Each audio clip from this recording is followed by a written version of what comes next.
Allah telah mewahyukan kepada Nabi ini untuk keluar dari tempat tersebut menuju ke Palestin. Ini muhajirun ila Rabbi sayahdin. Aku keluar ke tempat yang Allah redha, Allah akan beri hidayah kepadaku. Nabi Ibrahim alaihissalam meninggalkan tempat kelahiran baginda menuju Baitul Maqdis di Palestin.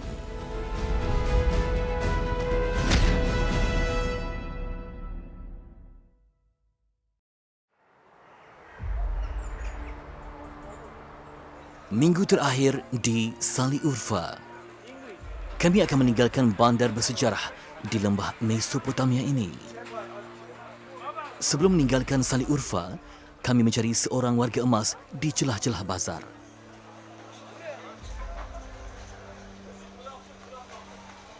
Warga emas itu memiliki perniagaan baju bulu kambing buatan tangan.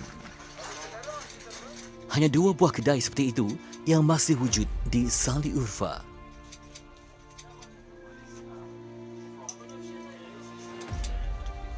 Kemahiran membuat baju bulu kambing yang asli semakin pupus di telan zaman.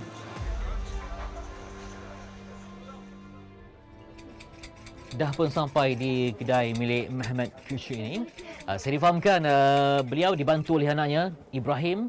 Jadi dua beranak ini memang jadi tumpuan sebab di Sali Urfa hanya ada 2 kedai saja yang mengusahakan barang daripada kulit kambing. Dan saya difahamkan Muhammad ni dah bekerja membantu ayahnya sejak usianya 7 tahun. Dan sekarang ni usianya 82 tahun. Bermaksud telah pun lebih kurang 75 tahun mengabadikan diri untuk kerja-kerja sebegini. Jadi pastinya walaupun dalam keadaan mencermin mata, walaupun usianya semakin menganjak usia, tetapi tetap berusaha demi mencari rezeki dan demi legasi keluarga.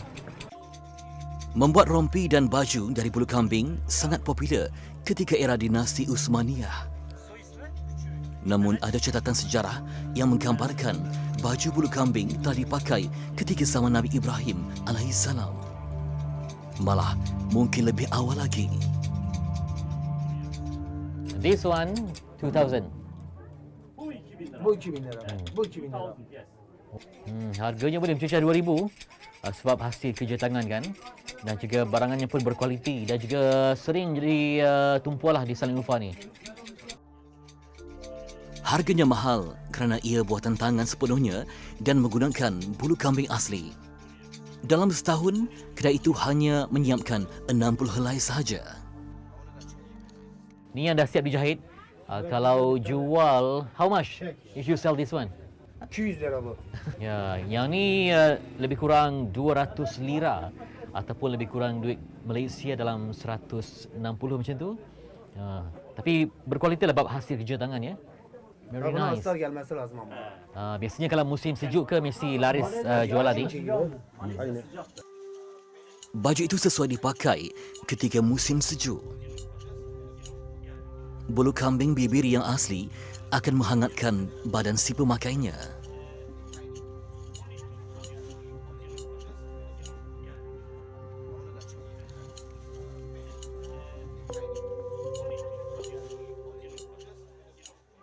Ini mungkin dibuat kapet untuk apa? Ni bulu-bulu kambing yang dah dipotong dijadikan kapet.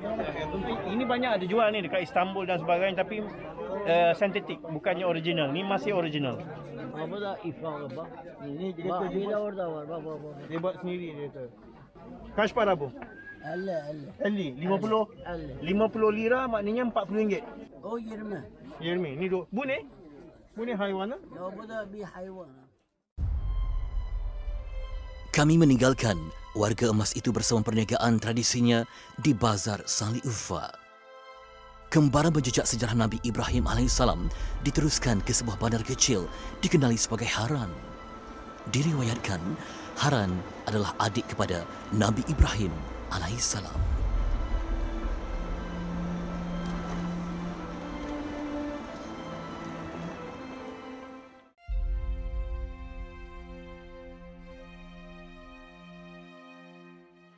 Dalam kitab-kitab sejarah, contohnya Tarikh Tabari, Qasasul Anbiya, merujuk kepada adik-beradik Nabi Ibrahim ini ada 3 orang. Yang pertama Nahor, yang kedua Haran, dan Nabi Ibrahim berada di tengah-tengah. Nabi Ibrahim alaihissalam merupakan anak kedua dalam keluarga. Baginda mempunyai seorang adik bernama Haran. Dan dari Haran ini lahirnya putera yang bernama Lut, anak saudara kepada Nabi Ibrahim. Dan digambarkan dalam ayat-ayat Allah dan hadis-hadis Rasulullah SAW bahawa hanya 3 orang saja yang beriman. Ibrahim, kemudian isterinya Sarah, anak saudaranya Lut. Haran, adik Nabi Ibrahim, dikatakan meninggal dunia lebih awal. Justru anak kepada Haran, iaitu Lut alaihissalam, mengikut bapa saudaranya Nabi Ibrahim serta isteri baginda Siti Sarah berhijrah dari lembah Mesopotamia ke Baitul Maqdis di Palestin. Haran dihuni lebih 72,000 orang. Kebanyakan mereka berbangsa Arab dan Kurdi. Pertanian sumber pendapatan utama mereka.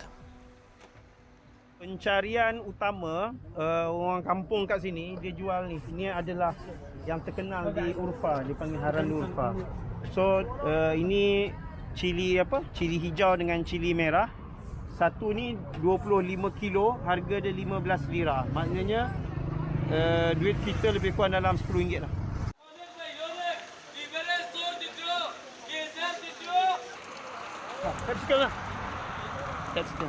Haran pernah menjadi pusat kegiatan ekonomi dan pertanian sebelum Masihi. Kedudukannya di lembah Mesopotamia menjadikan Haran antara lokasi penting kerajaan silam. Kaum Yahudi mempercayai bandar itu dinamakan sebenar nama adik Nabi Ibrahim alaihissalam. Malah, Nabi Ibrahim didakwa berhijrah ke Palestin dari bumi Haran. Merujuk kitab-kitab lama mereka, baginda berhijrah dari tempat kelahiran baginda pada usia 75 tahun. Namun tiada butiran seperti itu ditemui dalam sumber-sumber sahih para ilmuwan Islam.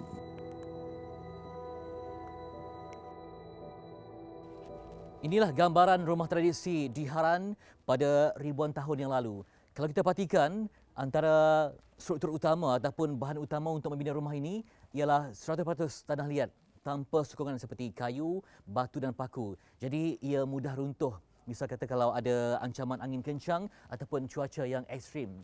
Jadi disebabkan itu, rumah ini perlu ditampal pada setiap masa supaya keteguhannya dapat dijaga demi keselamatan penghuninya. Beehive House atau rumah sarang lebah adalah mercu tanda Bandar Haran. Rumah tradisional dengan bumbung tinggi menyerupai sarang lebah dikatakan menjadi kediaman penduduk Haran sejak 3,000 tahun yang lalu. Hari ini, ia dijadikan tumpuan pelancong di bandar kecil itu. Jadi kawasan padang pasir ni waktu malam dengan waktu petang dia banyak ular dan kalajengking. Sebab tu kita tengok dia pasang biru. So dia buat warna biru ni supaya kalau ular datang sini, ular nampak, ular lari. Sebab musim panas dia tidur kat luar. Sini mencecah 50 Celsius. Biru tu sebab ular ni dengan kalajengking ni dia takut warna biru, katanya. Kepercayaan dia orang tu. So bila dia nampak warna biru dia lari. Begitulah kepercayaan lama penduduk tempatan untuk melindungi rumah mereka daripada haiwan berbisa di padang pasir. Hari ini, rumah-rumah itu tidak lagi dihuni. Tetapi ia dihias mengikut kepercayaan dan susun atur penduduk awal Haran. Antara ciri utama rumah tanah liat itu ialah bumbung yang tinggi dan kurang tingkap. Ia untuk mengekalkan suhu sejuk ketika musim panas dan memerangkap haba ketika musim sejuk.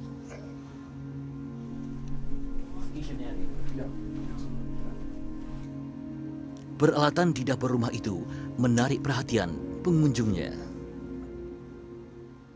Okey, ini fungsinya untuk menyimpan susu. Diperbuat daripada kulit biri-biri yang mana akan digoncang sekitar 2 jam. Jadi susunya akan dibuat yogurt dan juga yang lainnya akan dijadikan sebagai mentega. Jadi inilah sumber kehidupannya dalam rumah yang sebegini. Adakah rumah sarang lebah wujud di zaman Nabi Ibrahim? Tiada siapa yang boleh mengesahkannya kerana ia juga terdapat di benua Afrika dan di Scotland serta Ireland. Tidak jauh dari rumah sarang lebah itu, terdapat runtuhan era kegemilangan Islam di Haran. Namun ia muncul selepas zaman Nabi Ibrahim alaihissalam. Ia dipercayai tapak sebuah masjid serta universiti Islam yang kaya dengan pelbagai disiplin ilmu. Universiti itu telah dimusnahkan oleh tentera Mongol.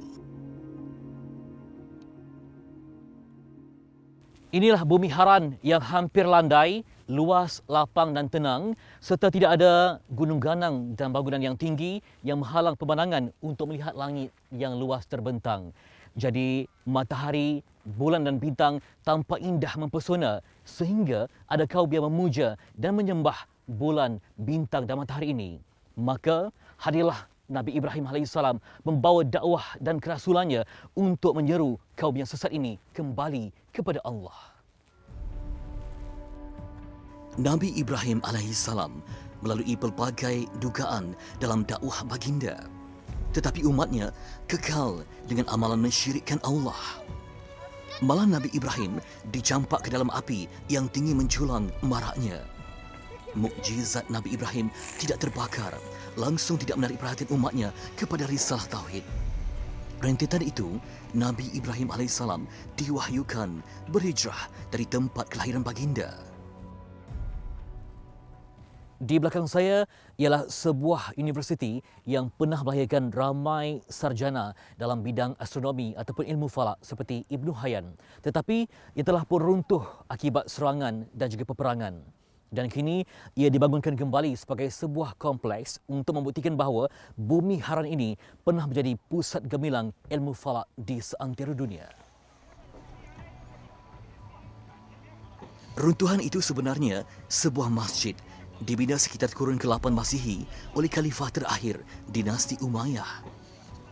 Sebuah universiti turut dibangunkan berhampiran masjid itu. Ia terkenal dengan disiplin ilmu falak. Mengikut cerita Salim, di tapak Keloja ini pernah ditemui pelbagai benda-benda yang menarik. Sebagai contoh, macam tempat seperti farmasi, ruang untuk spa seperti hammam dan juga kedai kecil yang menjual minyak wangi. Sebab di situ ditemui banyak sekali botol minyak wangi yang melambangkan bahawa di sini pernahnya ada satu tamadun yang hebat dan prestij. Kegemilangan umat Islam di Haran dikecap setelah ribuan tahun zaman Nabi Ibrahim berlalu. Selepas menerima wahyu berhijrah, Nabi Ibrahim meninggalkan lembah Mesopotamia bersama isterinya Siti Sarah dan anak saudaranya Nabi Lut alaihissalam. Ketika itu, hanya mereka bertiga sahaja yang mentauhidkan Allah. Manusia lain kekal menyembah berhala, bulan, bintang dan matahari. Tetapi risalah tauhid akhirnya tersebar ke lembah Mesopotamia menerusi keturunan Nabi Ibrahim AS yang menjadi Nabi dan Rasul selepas baginda.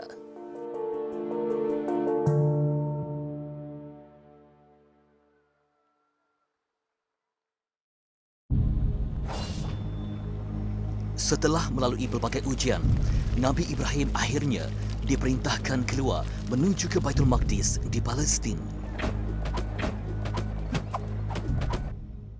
Yang mana Allah menyatakan dalam Quran itu bila menceritakan tentang golongan yang terdapat di Iraq, di sepadan dengan Turki itu, tempat nama Babil ataupun di Mosul itu yang cuba untuk membakar, membunuh Nabi Ibrahim, yang kemudian Allah telah mewahyukan kepada Nabi ini untuk keluar dari tempat tersebut menuju ke Palestin.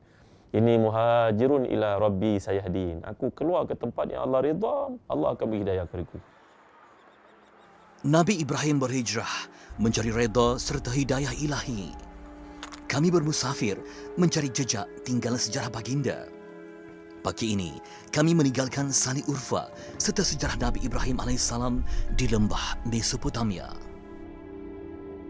Bermulalah perjalanan panjang merentas dua buah negara. Jam celik dah pun kami tinggalkan Sani Urfa. Rasa baru semalam ya, sebab tak sedar mungkin keluar gelap balik gelap, kemudian hanya lihat gunung ganang, gua, padang pasir, jadi tak rasa. Tengok dah nak habis dah. Akan kembali semula ke Istanbul sebelum meneruskan perjalanan ke Jordan dan Palestin.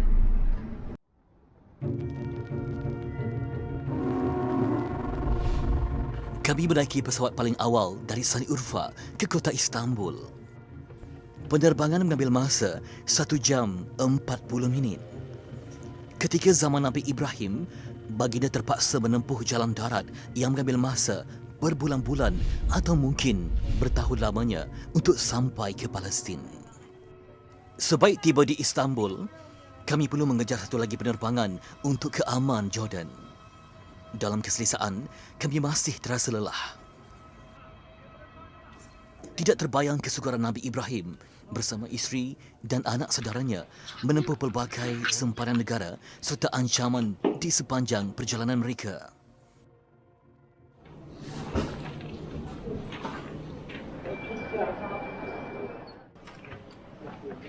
Urusan kastam dipermudahkan, semuanya berjalan lancar. Kini tiba saat meninggalkan Turki. Setelah 2 minggu membuat rakaman dan terpaksa berpisah dengan pengiring serta penterjemah yang banyak membantu. Beritahu aku nak malam ni. Dia bagi nama pilihan sebab dia pun Sekarang. Okey.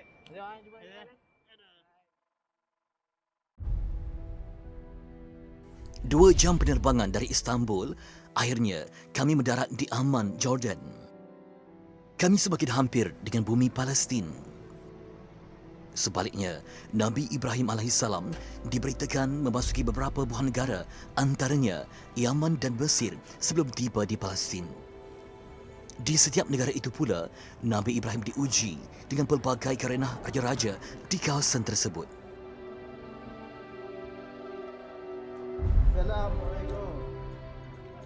Sungguh berbeza perjalanan Rasul Ulul Azmi berbanding kami. Pengiring baru menyambut kehadiran kami.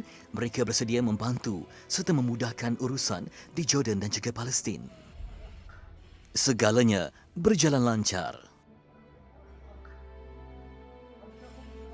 Alhamdulillah selesai immigration dan custom di Jordan ini dan sekarang kami berada di lapangan terbang antarabangsa Queen Alia. Nampak cuaca pun dah dekat maghrib, jadi insyaAllah dipermudahkan urusan. Esok paling penting debaran untuk masuk ke Palestin, insyaAllah. InsyaAllah. Pintu sempadan menuju ke Palestin telah ditutup kerana hari sudah lewat petang.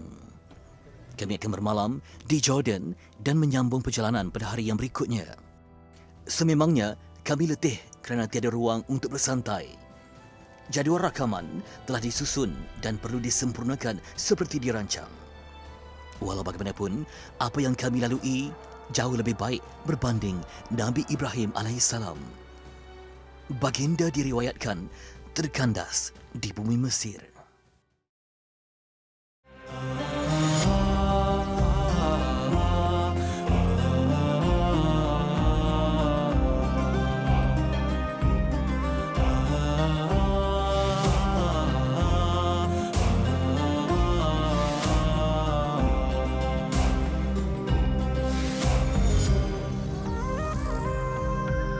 Betapa mulia Rasul-Rasul pilihan Allah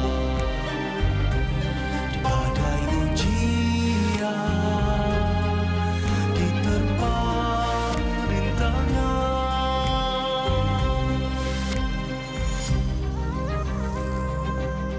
Jejak Rasul walau jauh jalannya membawa ke syurga. Jejak Rasul secara dunia